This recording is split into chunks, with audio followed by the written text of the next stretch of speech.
ಅಲ್ಲ, ಯಾಕೆಂದರೆ ಚುನಾವಣೆ 20 ದಿನ ಇದೆ, ಹಾಗಾಗಿ ಶ್ರೀನಿವಾಸ್ ಪ್ರಸಾದ್ ಸರ್ ಬೆಂಬಲಕ್ಕೆ ನೀವು ರಾಜ್ಯದ ಅಭಿವೃದ್ಧಿ ಮತ್ತು ಜನರ ಹಿತವನ್ನು ಸದಾಕಾಲದಲ್ಲಿ ಧ್ವನಿ ಮಾಡಿದಂಥವ್ರು.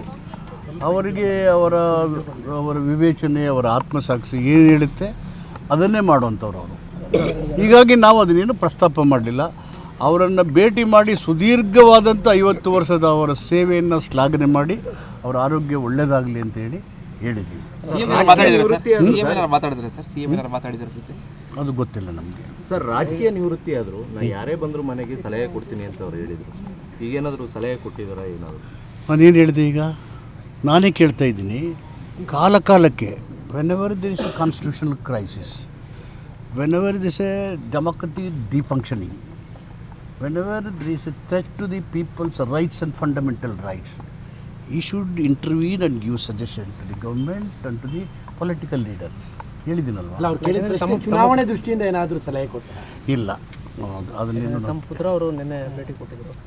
ಅದು ಇದೆ. ಅವರು ಶ್ರೀನಿವಾಸ್ ಪ್ರಸಾದ್ ಅವರು ಇದ್ದಾರೆ ಅನ್ನೋದೇ ಎಷ್ಟೋ ಜನಕ್ಕೆ ಖುಷಿ, ಆನಂದ. ಯಾಕಂದರೆ ಕಾಲಕ್ಕೆ ಧ್ವನಿ ಮಾಡ್ತಾ ಬಂದವರು, ವಾಯ್ಸ್ ಮಾಡಿರೋರು. ಹೀಗಾಗಿ ನನ್ನನ್ನು ಸೇರಿಸಿ, ಸಿದ್ದರಾಮಯ್ಯನವರು ಸೇರಿಸಿ ಅಂತರಂಗದಲ್ಲಿ ಎಲ್ಲ ಪ್ರೀತಿ ಇಟ್ಕೊಂಡಿದ್ದೀವಿ, ಸ್ನೇಹಪೂರ್ವಕವೇ ಇದ್ದೀವಿ. ರಾಜಕೀಯ ಸನ್ನಿವೇಶ ಬಂದಾಗ ಪರಸ್ಪರ ಪ್ರಜಾಸತ್ತಾತ್ಮಕ ವಾಕ್ಯದ ಒಳಗಡೆ ನಾವು ಟೀಕೆ ಟಿಪ್ಪಣಿಗಳನ್ನು ಮಾಡಿದ್ದೀವಿ. ಅದನ್ನು ಹೊರತುಪಡಿಸಿ ವ್ಯಕ್ತಿಗತವಾಗಿ ಏನೂ ಇರೋದಿಲ್ಲ. Thank you.